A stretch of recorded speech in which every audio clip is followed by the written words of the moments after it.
Okay, YouTube, let's talk about autophagy and sleep because, again, there is so much to understand about our body's natural ways of repairing itself. And if you've been following me all week on all my different social media platforms, I've been showing you all the different ways that you can stimulate autophagy. Most of you know about fasting and keeping the protein down. Yesterday in my resetter group, I talked about how HIIT training, exercise training can stimulate autophagy. And tonight, I want to talk to you guys about how sleep can impact autophagy. And then I also want to talk about what we know about genes that control your sleep and how when you apply these methods of autophagy will help you sleep better. So it can become this self-fulfilling prophecy. So let me start off by just saying sleep is ridiculously important. If you are not prioritizing sleep, I can't emphasize enough that you need to have at least 7 to 9 hours of sleep for repair in your body. And one thing that we know about sleep and what we're learning, this was actually, and I'm going to post all these articles in the show notes so you have them. One of the things that we're recently learning, and a lot of this is coming from the Alzheimer's community, because if you're not aware of it, right now 1 out of 3 seniors will die with Alzheimer's.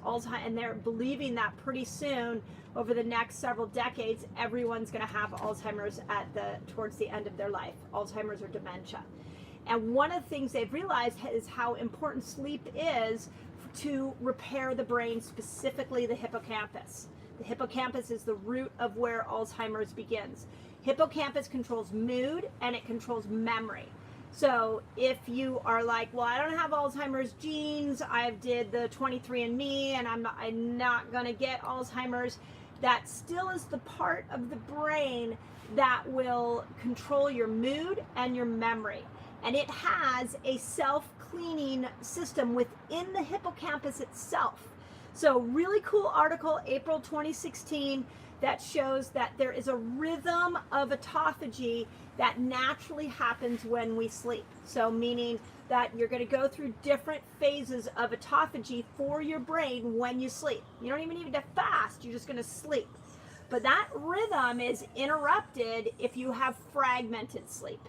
So now in the article that I saw, in the article that I'll post, they didn't explain what fragmented sleep is, but we can all guess. It basically is not a continual night's sleep. Well, let me tell you how, especially for women, I know this is not unique to women, but I sit with so many perimenopause, menopausal women who are not sleeping all the way through the night. 2, 3 o'clock in the morning is their constant, continual time to wake up. So stay tuned. I'm going to give you some advice on how to fix that, because you got to fix it because you're missing out on this autophagy state that the hippocampus goes into. Then I went on to go look at more research on what do we know about autophagy and sleep. And there was another article, July 2017, so this is recent information, that showed we have a gene, a circadian clock gene, that it gets altered, its methylation of the DNA methylation of this gene gets altered, and when it gets altered, it will contribute to Alzheimer's, dementia, breast cancer, colorectal cancer, nasopharyngeal cancer. So it's contributing to the destruction of the brain, and it's contributing to cancer. So then the article goes on and says, well, what is it that alters the methylation of this gene? And it's back, if you guys are in my Facebook group, I talked about this last night. It goes back to, it relies on both autophagy and mTOR, okay? So we love autophagy. Autophagy is breaking down and detoxing, but we also love mTOR. mTOR is the building up, the growth and repair.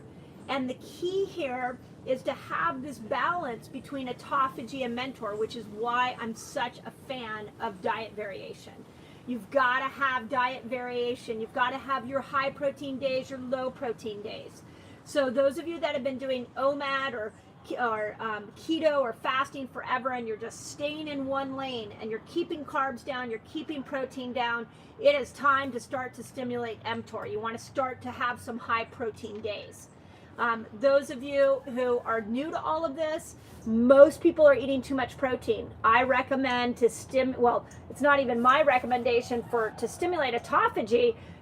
Research shows you got to keep your protein under 20 grams. So it's really important that you have this cycling back and forth like that so that you can make sure that you do not alter this gene, which is another word for epigenetics. You don't want to trigger this gene that affects the methylation process. Otherwise, you're going to end up with challenges in sleep. And challenges in sleep now start to create more challenges in autophagy. So, okay, hold on. I guess we have a little mic issue. Hold on. Okay. Can you hear me better? Sorry about that. We actually have, ironically enough, have you been able to hear me at all? I think so. Okay. Ironically enough, we have a new neighbor that just moved in that's an opera singer. So we keep hearing about this time of night, every night we keep hearing opera. So it's sort of interesting. Yeah, it's a very interesting process here. But beautiful, I love it. So let me just reiterate that so you guys can know this clearly. That when you're sleeping, unfragmented sleep, you are getting autophagy to the hippocampus. There is a gene, second study, there is a gene that you need to keep methylating well. And you do that by making sure that you're doing a balance between autophagy and mTOR. So autophagy, we know we can stimulate by keeping our protein down, by fasting, by HIIT training. Go watch the videos that I have done on that, okay? Now, the third thing I just want to point out, since we're talking about the brain, there was a lot of research as I was diving into this today on what autophagy does for the brain and prevention of Alzheimer's. And one of the things that we know is that the initiator of autophagy is a protein called P62. When you stimulate protein, this is what HIIT training does, is it stimulates protein P62. And when you stimulate that, you stimulate autophagy. Well, one of the two cardinal issues with Alzheimer's is that you've got amyloid plaquing and you have tangles of these proteins. They're called tau proteins. Well, if you can stimulate P62, what you do is you start to untangle the protein. So you take one whole piece out of the equation of what contributes to Alzheimer's. So how do you stimulate P62? So many of the things I've already talked about on here, and HIIT training being a great one. Continual sleep being another really great one. So make sure that you're doing more than just fasting. Make sure that you're doing more than just low protein. Okay, that's my big, you got to get a good night's sleep. You do the HIIT training, check out red light therapy. There's some herbs like bergamot. The research that I've seen with some of the herbs is a little conflicting. So I'm going to keep diving into what we know science is teaching us. Okay, so that's autophagy and sleep. Let's talk about how you get a good night's sleep, and then I want to answer the questions that were asked on my community page and in my Facebook group. Sleep is controlled by several things. So there is an adrenal control for sure. So if you are stressed out, that oftentimes when your adrenals have been overworking or your adrenals are out of balance, you will wake up at 1, 2 o'clock in the morning and boom, all of a sudden your cortisol is at an all-time high. And part of what triggers that is as glucose goes down, all of a sudden now cortisol will go up and it tells the adrenal glands there is a crisis here and it wakes you out of a sleep. So if you are continually waking up at 1 or 2 in the morning, I will give you the advice that I give my patients, which is you want to take a product called Serophos. It calms down the adrenals. So we will put a link in here. You can find it on Revelation Health. It has worked miracles for my patients and it's worked incredible for me. So you need to think about your adrenals.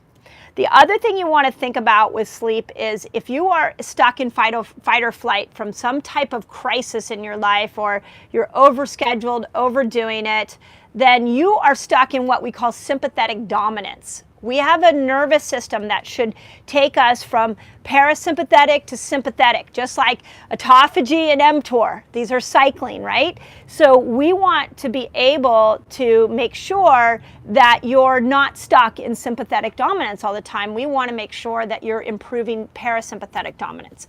This is where CBD really shines. And I'm a huge fan of CBD without the THC. Charlotte's Web is my favorite brand. It has a building effect. So as the more you take it, the more it will balance this parasympathetic nervous system. So know that if you take it once and you're like, that didn't work for me, oftentimes you maybe need to take a stronger version, or you need to just take it longer. Okay? The third thing, what controls the circadian rhythm? So we've got 3 parts of the brain: the pineal gland, the hypothalamus, and the pituitary. These are the parts of the brain that control sleep. These are also the parts of the brain that don't have any protective barrier. So they are going to be the most vulnerable to toxins. We live in a toxic world. So if you are not doing some kind of assisted detoxing with supplements, this is the time you want to figure out what your toxic load is. Heavy metals is usually what sticks in those parts of the brain and change your brain the most. And then let me throw in a 4th bonus one here, which is melatonin supplementation and production in your body. And this ties into the questions that I had on YouTube. There are 2 places that control or produce melatonin. One is the pineal gland, and the other is your gut. If your gut is off, you're not getting melatonin production. If your pineal gland is toxic, you're not going to get melatonin production. Those of you that are doing the Dutch test, we can tell you right away if you've got good melatonin production or not. So that's a fabulous way to know. But you've got to have proper melatonin. Now, what are some of the things that if you're besides toxins and gut issue, what else throws off melatonin? Well, blue light. So if you're on your computer at night, you're on your phone at night, you're getting too much blue light and you're telling your body it's daytime and you're shutting off melatonin.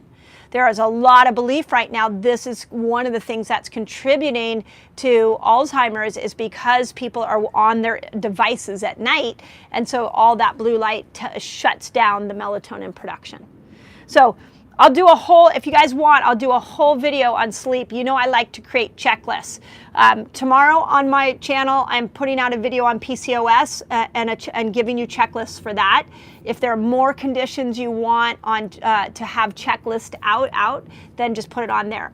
I think checklists are so important because on a channel like this, what happens is you can take pieces of information, but maybe you take one and that piece didn't work for you. So with a checklist, we can take sleep and we can break it down and say, have you done this? Have you done this? Have you done this? So if you're interested in that video, just put it in the comments and I'll make sure that I do a video for you on that. Okay? Let's jump into melatonin, because I did get a lot of questions about melatonin, both from you guys here in YouTube and then both in my Resetter group in Facebook. So Kathy McCoy wanted to know if I recommend taking a melatonin supplement. And the answer is yes, but. Okay, so let's talk about the but. Yes, it can be incredibly helpful. My most favorite melatonin supplement is called DREM. You can find it on Revelation Health. It will knock you out and give you an incredible sleep and some wickedly cool dreams. Here's the problem. If you're taking melatonin all the time, it is one of those herbs that tells your body it'll shut off production of melatonin. So you won't be producing as much melatonin yourself naturally. That's not what we want.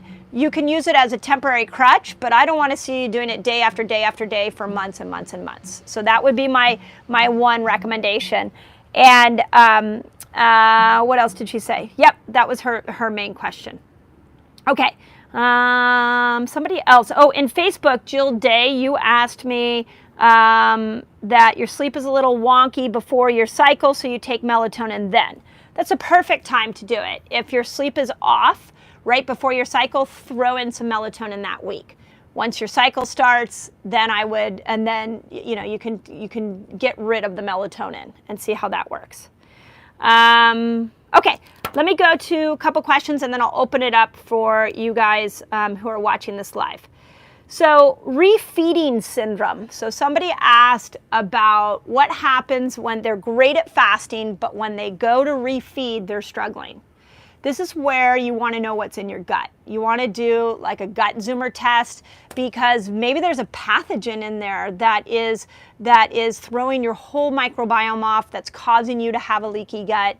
I have coached many patients who come to me and say that they just throw up with food just in general. That is always an imbalance in the gut. So I would encourage you, if you when you go to eat, you feel horrible, you're having a really strong reaction. With this particular scenario, it's with a handful of pecans and a salad. She or he, I'm not sure what it was, has a tough reaction. That's a gut issue. Bottom line, you got to know what's going on in your gut. Okay, Jen Wesson wanted to know, she's trying her first 24-hour fast. It's harder than the last time, and she'd like to extend it to 36 hours or more. If you're having a hard time fasting, this is where Fast Tonic comes in. So Fast Tonic is hydrogen water, and we see it in my resetter group. We saw it in our women's reset meeting today that we have, that it is hydrogen water, and it will go in there and help with the free radicals that are being spun off, the detoxification process that's being spun off from fasting. The other thing I'll tell you is that every fast is different. So if you're at a point where you're like, I rocked a 5-day water fast, and then the next month you can barely do a 36-hour fast, I see that often. So it just depends on what your body's prioritizing, what your body's dealing with. So don't be surprised if you're like really awesome with fasting and then all of a sudden out of nowhere you're not so awesome. Okay? Melanie Wolf is on the 5th day of a water fast and has insomnia. This is pretty common. Those ketones are they get you pretty revved up. On the 5th day of a water fast, you're going to have a lot of ketones going. So know that that is not unusual once you start to eat. It'll be better. A lot of you might be experiencing, if you're doing a 3 or 5 day water fast, where you get some muscle achiness, where your just body's in this really massive repair phase. That can make it difficult. I've had it where my legs are kind of crampy. That would be the time to take a mineral supplement. It might help you with your sleeping as well. So, but yeah, it's pretty common. I notice that the longer fast I go, especially a 3 to 5 day water fast, I just need less sleep. I wake up before my alarm, and I have too much energy and can't go to sleep. I think it's actually a good thing. So, okay, that was all of you guys from YouTube. Chuck Mobley in my Facebook group wanted to know that now he's been doing OMAD twice a week for the first time this month. He's given up all his sweeteners, and he's reduced caffeine down, and he's sleeping excessively, and he's just exhausted. So remember that if you've been stimulating your adrenals with caffeine and you take that out of the equation, there's a good chance that your body is going to be exhausted. You need to rebuild those adrenals back up. So a good adrenal supplementation would be awesome. I like GA is a really good one for building up adrenals, and you can find that on Revelation Health. Most adrenal supplement protocols that I work with people, you got to be on that adrenal supplement protocol months, 3 to 6 months. It's not like you take one supplement and like you're good to go. You have to really work on rebuilding it. Again, in my PCOS video, I'm going to talk about the HPA axis as well. So that's what I would say. The other thing I read, Chuck, when I saw this is I thought, a lot of times we have to remember that our body has been dealing with these infections, it's been dealing with toxins, it's been dealing with mold, and it's like holding on to all of this dysfunction. And then we come along and we start to fast and we start to do keto, and these are healing diets. And so what ends up happening is the body goes into an accelerated repair phase, and it says, thank you, my gosh, I've been dealing with all of these different things, and finally you're giving me tools to heal. Well, healing doesn't always feel great. A fever is a great example of that. Anybody who's sprained their ankle, you know that it doesn't feel good. You get a big swelling in the ankle area. So know that if you're exhausted, the first thing I thought of was perhaps there's like Epstein-Barr virus in there. Go have your primary doc check Epstein-Barr virus and see what those numbers are. That's exhaustion. I mean, I know because I've had Epstein-Barr virus 30 years ago. So when I read your comments, I was like, yeah, you get a good night's sleep and you're still really tired. So that sounds like some kind of co-infection in there. Okay. Jill Day said that we talked about, she wanted to know about her sleeping before her cycle. Carla Collins wanted to know, what the heck do I do with the brain buzz that's happening from prolonged fasts? And that's it's part of it's good and it's bad. You just may need less sleep when you're on these longer fasts because you do get a brain buzz. So make sure you're doing minerals. You could try DREM at that time. You could try all the sleep ones I gave you. Those are really good little tricks that might calm the brain buzz down. But I do see that you need less sleep when you're fasting. And then the last one before I open it up is, what do we do after the 5-day autophagy fast? So great question. Chris Ann asked that. And there's a lot of things you can do. I'm such a fan of diet variation, and I've given you guys a lot of different diet variations in here. The most common one that I tell people is to do a 5-1-1, 5 days of intermittent fasting with a ketobiotic macros, 1 day of a longer fast, OMAD, 24 hours, still stay in your keto, and then 1 day feast. I think that's a really good protocol for just general health. If you're looking for different variations, if you're wanting to dive into what do you do next, that's what we're doing in my Reset Academy. And we actually have a call on Monday. We get together, I teach you guys concepts, and then you're able to apply them and report back to me so we can help you customize the best variation. This is one of my challenges that I have with coming to a platform like YouTube, is that there's no cookie cutter answer.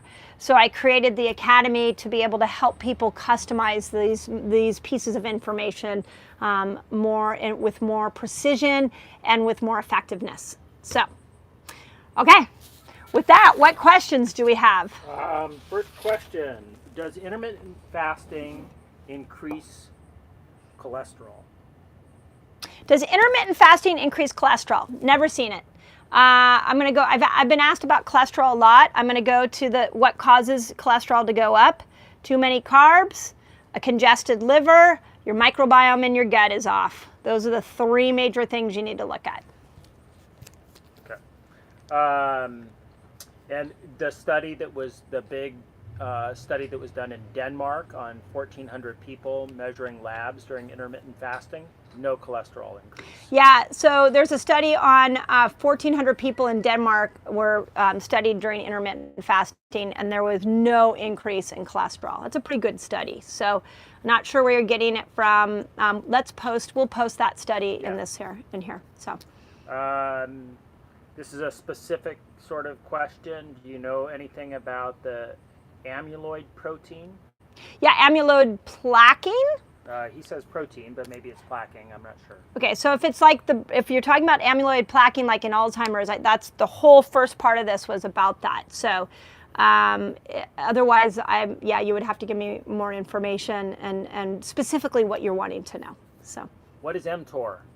What is MTOR? I'm so happy somebody asked that.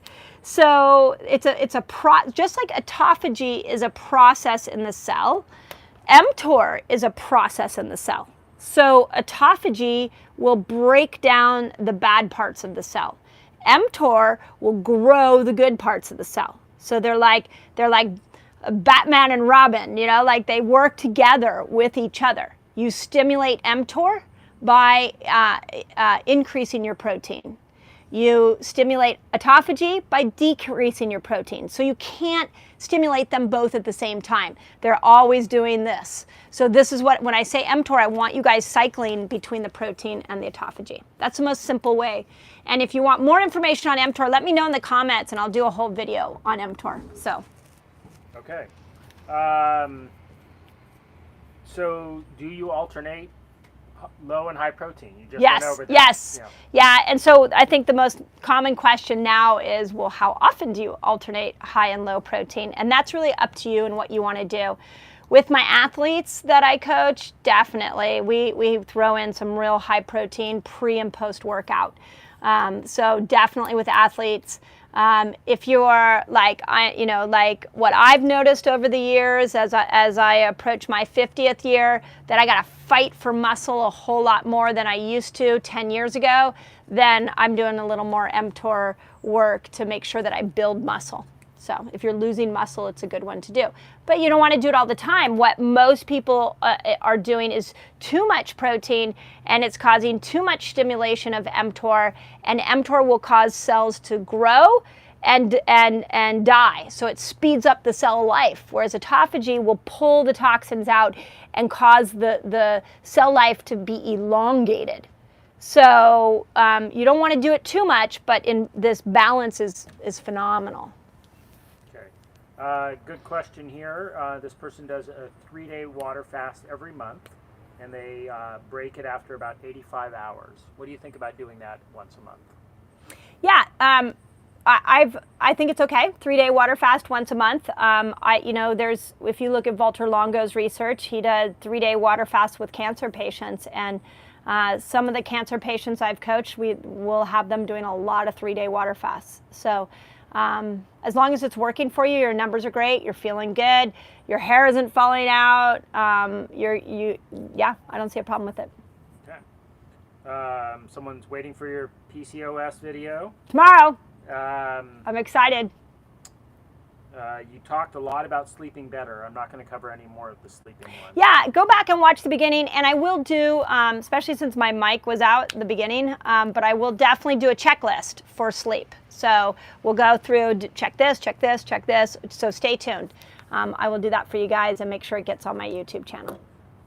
When do you check for blood sugars? So blood sugar, it really depends on what you want to do. So I always recommend everybody check in the morning and right before their first meal. So your blood sugar should go down on that second reading. And then there's lots of different ways you can check for blood sugar. You can check before and after you eat something to see if how that food did on your blood sugar. So a lot of different, in longer fasts, we have people checking regularly, but definitely first thing in the morning and right before your first meal. Okay. Epsom liver cleanse. Have you ever heard of that? Epsom salt liver cleanse? Yeah. I haven't. I mean, Epsom salt's great, especially you guys who are kind of achy in a longer fast. It's got magnesium in it, and it's great for that kind of achy feeling. But yeah, I haven't. I don't know. I don't have firsthand experience with it. Okay. This woman from Australia, Seabean, she's doing OMAD 4 days a week, but she's having severe leg cramps and puffiness. So leg cramps and puffiness from doing OMAD 4 days a week. 4 days a week. Okay, this is a good. This sparks a really good keto. Yeah, this sparks a really good mindset shift. Hopefully, that I want you guys to think about. Remember, I just said the keto and fasting is a healing diet. So your body's going to detoxify. It's going to heal and repair. Now, there's something called our detox pathways. And our detox pathways consist of our liver, our gut, our kidneys, and our lymph system. And I'll even put a little bit of the blood in there too. So as your body, we want those detox pathways to be open. So as your body starts to detoxify, if those pathways are shut in certain areas. So if a really good first start would be an infrared sauna. If you have access to an infrared sauna, you got to open up those pathways. You might try going for a massage just to get some of the circulation going. But it's a sign that the pathways are not open. And you just gave me an idea, because this is so much. I mean, we see this so much where people go to detox and they go to do these diets and their pathways aren't open. I'm going to do a whole video. We'll do a checklist on that one too. So stay tuned. Okay. some people reporting good results. Great. Doing IF and keto both. Awesome. I love it. Lori is curious. Oh no, here we go. Carol's been taking melatonin for a long time. Should Okay. they taper it off? Yeah, I mean, it's really up to you. The question really is at that point is how will you do if you taper it off? So, yeah, I don't know your whole health history, so, but yeah, you want to cycle it for sure with something else. Maybe try cycling it with CBD oil, and cycle it maybe with Serophos, so that you're not 100% reliant on it. And if you taper off of it and you're really struggling, that's where a Dutch test would be helpful because you get to know how much melatonin production you have. Great. And now to Lori's question, what does a typical IF week and HIIT schedule look like for you and I? Oh, what's our schedule look like? I love it. Well, okay, so for Sequoia and I, it looks really different because I'm a perimenopausal woman. So I'm really working on making sure that I feast the week before my cycle, which is continuing to be a moving target. But I would say on most weeks, Sequoia and I intermittent fast. Mondays, I'm at the office most of the day. Wednesdays, I'm at the office like all day. So I actually do OMAD on those days. The busier my day, the less I eat. It's just more convenient and I don't have to worry about it unless it's the week before my cycle. So I'll pick 1 to 2 days a week that I will do a longer fast. Every other time I'm fasting around 16 to 17 hours. And our biggest meal across the board for sure is our dinner. We'll have our meal at dinner. On the weekends are different. So Saturday morning, we usually will eat breakfast. We have a really cool little taqueria around the corner with organic tamales. So we will actually eat it at like 10 o'clock, which to me is breakfast. So I'll eat breakfast that day. And then on Sunday, we go to the farmer's market. We're home by by noon. That's our feast day. We have a big family dinner Sunday night. So that'll be a big feast day on Sunday is probably our biggest feast day.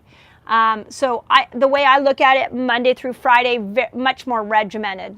The Saturday and Sunday were not as regimented. So that's how I work with my personal schedule. And I think Sequoia is pretty along those lines. The only thing where we would differ on that, again, would be the week before my cycle. I'm just very intentional about potatoes, squashes, beans.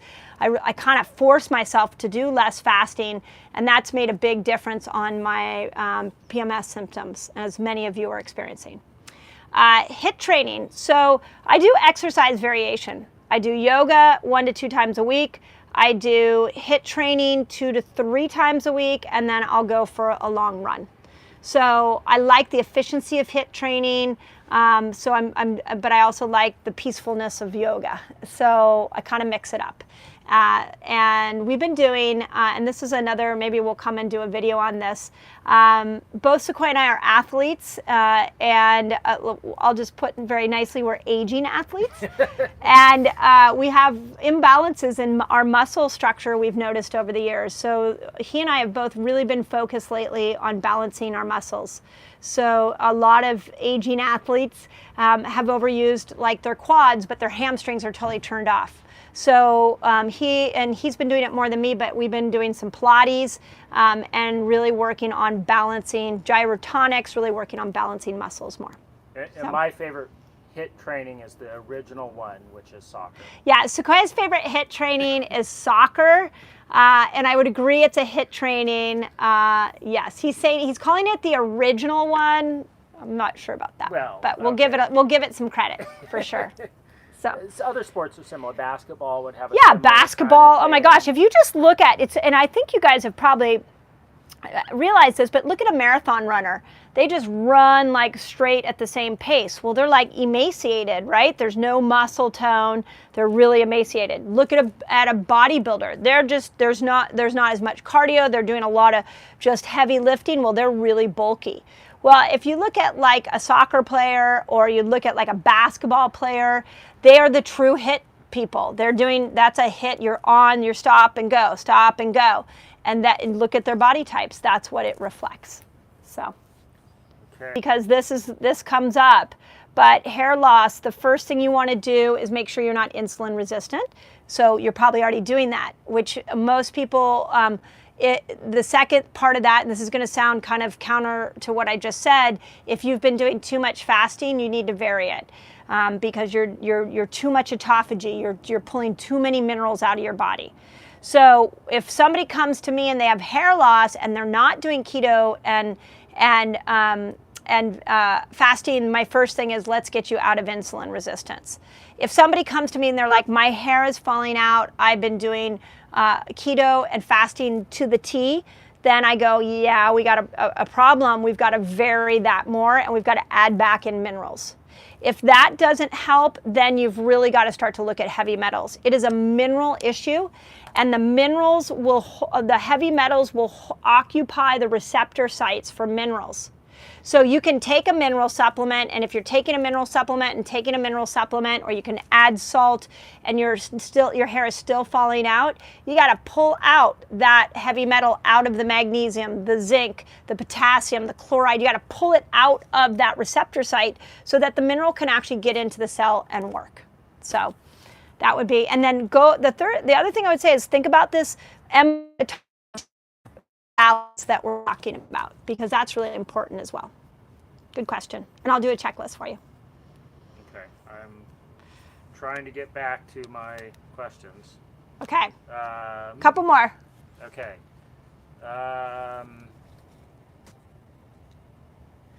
Ketone, is good to check both ketones and blood sugar? Yes. The question was, is it good to check both ketones and blood sugar? And yes. It's many of us, when we first, including myself, when we first came to this, just did ketones because we were like, this is fun, let's check out ketones. And then blood sugar tells you a lot as well. So yeah, definitely. And you should do it via blood test. Via blood, urine's not helpful. It's just the breath breath. We've tried all the different breath tests. I just don't find them as accurate as blood. So I know the sticking's not great or not fun, but once you get used to it, it's not that bad. And once you get adapted, you only use the testing when you're doing a longer fast. Yeah, we don't, once you're more experienced with this, you don't test as much. I mean, Sequoia and I don't test that much anymore, but on these longer fast weeks, I'll test just to kind of see. You'll start to see, you can kind of guess where you're at, you can just feel it. And so you'll start to know over time. If you are doing a protein loading day, how much protein is that if you're trying to build muscle? Yeah, protein loading day, 150 grams or greater. But around 150 grams is the sweet spot. But if you go over it, great. But if you really want to get up towards that 150 grams. So. Okay.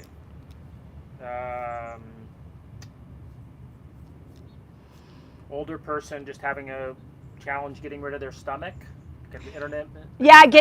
Getting rid of the stomach. Keep fasting.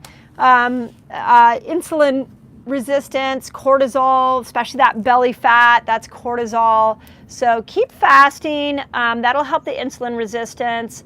Cortisol is meant to be used, so make sure you're walking or you're moving your body somehow.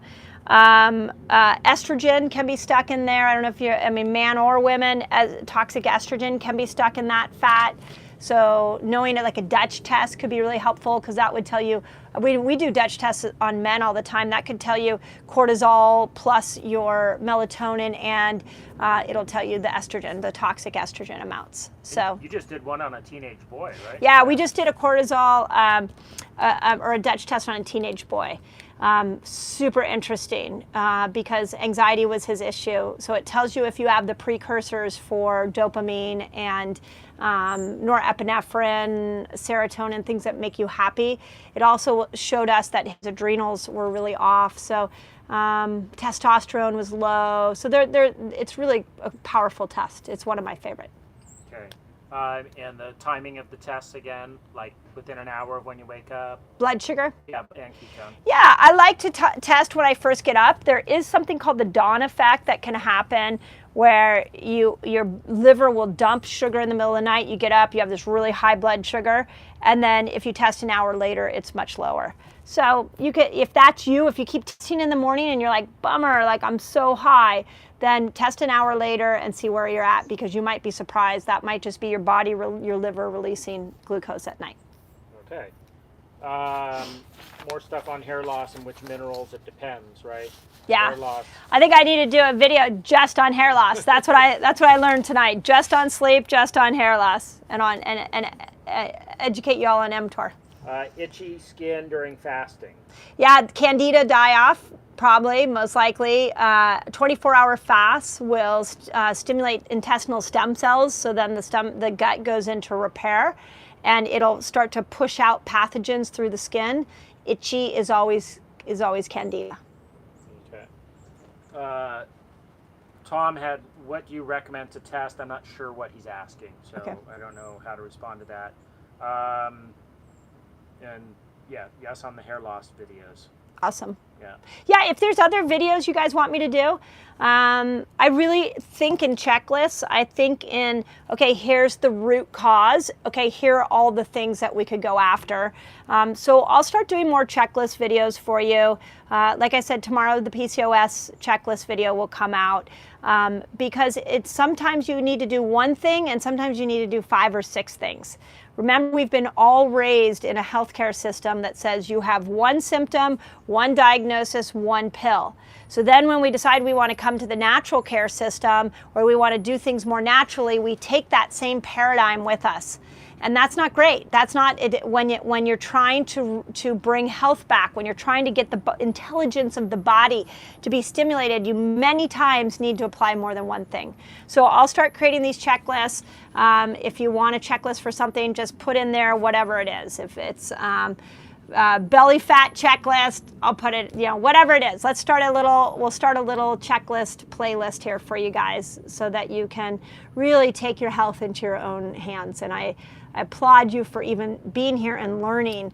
We have come to this day and age where we need to drive our own health. So the fact that you're asking and you're learning, like, hats off to you. You should really be proud of yourself. Someone wants to know, where do they get the Dutch test? And do they need a doctor to read it? No, Dutch test, you can put it in, we'll put the link in it. We do it through my office, and we will do a personal reading back to you of what it means. We'll make recommendations for supplements. We'll make recommendations for food. So yeah, love the Dutch test. So as soon as I get done here, the link is probably in the comments, but we'll put it back in the show notes as well. Okay. The tester, the blood ketone meter that we recommend is the Keto Mojo. Keto Mojo. I like Keto Mojo because the strips are the cheapest. So when we first started doing this with my community, people were like, the strips are so expensive. But now Keto Mojo has kept the strip price down. So. Just on a side note on that, you should really order from the company wherever you get your meter. Yeah, make sure you're ordering your meter, that you're ordering the strips from the company. We've had several people in our community that they'll order the strips off Amazon and they're expired, and then they give these really weird readings. So the story I told in my woman's reset was that I had a patient call me on a Sunday with her ketones at 22. And I was like, oh my God, how are you even talking to me? That's ketoacidosis. Well, it turned out that it was a bad batch of strips. When I had her go and retest it with a new batch, it was totally different. So just, this is not the place to try to get the cheapest. It's the place to get the best. And I would go to the direct source. Okay. Cool. And a checklist for building muscle. I like it. Checklist for building muscle. Okay, awesome. I literally just, this will, if you're watching this not live, just let's start creating checklists, because then you guys can start being your own doctors. You can really move yourself in the direction you want to go. So, okay, as always, you guys are great. I hope you enjoyed me coming here live on during Fast Training Week. Thursdays in general, Fast Training Week or not, you can find me here live. Stay tuned to my community page for the exact time of it. My schedule varies often, so we'll always post Thursday morning. Okay? With that, hope that helps. Have an awesome night or day wherever you're at.